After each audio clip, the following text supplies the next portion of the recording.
Correct answer వచ్చేసి దాన్ని hit చేసే ఆబ్జెక్ట్ లోకి. ముందుగా పెద్దగా ఏం ట్రాన్స్ఫర్ అవ్వలేదు, కానీ తర్వాత మాత్రం సరిగ్గా పడిందిలే. పాప గేమ్ దాంతో ఎండ్ అయిపోయింది. ఇక్కడ మొమెంటం 2 సార్లు ట్రాన్స్ఫర్ అయింది. బ్యాట్ నుండి బాల్ కి, తర్వాత బాల్ నుండి బేబీ డాల్ కి. ఓ పని చేయండి, హాస్పిటల్కి వెళ్ళి బ్యాండేజ్ చేయించుకోండి, ఎవరికి చెప్పద్దు. అందుకే అంటూ ఉంటారు, ఆటల్లో పెద్ద పెద్ద ఆపదల నుండి తప్పించుకోవడానికి పూర్తి సేఫ్టీ గేర్ వేసుకోవాలని. ఎస్కేప్ అవడానికి ఏం లేనప్పుడు మాత్రం ఇలాంటి డేరింగ్ గేమ్స్ అస్సలు ఆడకూడదు. అర్థమైందా మిస్టర్ స్టూపిడ్?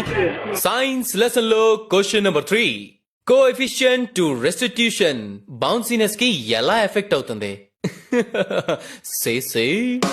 మన వద్ద ఎక్స్పెరిమెంటర్స్ కి కొరత లేదు. వాళ్ళ సైన్స్ కోసం ఎలాంటి ఫైన్ అయినా సరే కట్టడానికి రెడీ అయిపోతారు. ఈ అబ్బాయిని చూడండి, మొబైల్ ఫోన్ యొక్క కోఎఫిషియంట్ ఆఫ్ రెస్టిట్యూషన్ తెలుసుకోవాలనుకుంటున్నాడు. తక్కువ కోఎఫిషియంట్, అందుకే తక్కువ బౌన్స్ అయింది. కానీ బాబు ఫోర్స్ పెంచేశాడు, రిజల్ట్ కూడా బాబుని ఆడేసుకుంది. బాబు ఎక్స్పెరిమెంట్ కోసం 2 ఫోన్లు పగలు కొట్టేశావు, డాడీకి ఏం చెప్తావు? కుండీలో వేసి వచ్చానా? అప్పుడు డాడీ నిన్ను కుండీలో వేసేస్తాడు. సో ఈరోజు సైన్స్ లెసన్ లో మీరు ఏం నేర్చుకున్నారు? Yes, precaution.